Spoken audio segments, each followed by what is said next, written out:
Hi everyone. Today I am dealing with the subject tenses. There are three types of tenses: present tense, past tense and future tense. Before going detail to these subjects, let's know what is a tense is. Tense is an expression of time of an action. നമ്മൾ ഇന്നിവിടെ discuss ചെയ്യാൻ ഉദ്ദേശിക്കുന്ന topic tenses ആണ്. മൂന്ന് തരത്തിലുള്ള tenses ആണ് നമുക്കുള്ളത്. Present tense means വർത്തമാനകാലം. പാസ്റ്റ് ടെൻസ് കഴിഞ്ഞുപോയത്. ആൻഡ് ഫ്യൂച്ചർ ടെൻസ് ഭാവികാലം. ടെൻസ് എന്ന് വെച്ചാൽ എന്താണ്? It is an expression of time of an action. ഒരു ആക്ഷൻ എന്ന് വെച്ചാൽ എന്താണ്? പ്രവൃത്തി. ഒരു പ്രവൃത്തി നടക്കുന്ന ആ സമയത്തിനാണ് നമ്മൾ എന്തെന്ന് പറയുന്നത്? ടെൻസസ് എന്ന് പറയുന്നത്. Let's go to the examples. He plays cricket.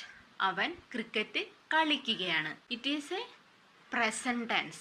Present tense means വർത്തമാനകാലം. Coming to the second sentence, he played cricket. അവൻ ക്രിക്കറ്റ് കളിച്ചിരുന്നു. കഴിഞ്ഞു പോയൊരു സംഭവമാണ് അല്ലേ? So that sentence is a past tense. Coming to the last sentence, he will play cricket. അവൻ cricket കളിക്കും. അത് ഇനി വരാൻ പോകുന്ന ഒരു സംഭവമാണ് അല്ലേ? So that sentence is A future tense. Present tense, past tense and future tense. നിങ്ങൾക്കിപ്പോൾ ഡൗട്ട് ആയിട്ടുണ്ടാവില്ലേ ഞാൻ എങ്ങനെയാണ് ഇത് പാസ്റ്റ് ടെൻസും ഫ്യൂച്ചർ ടെൻസും എന്നൊക്കെ പറഞ്ഞതെന്ന്. Let's look the second sentence. He played cricket. Play plus e d, played.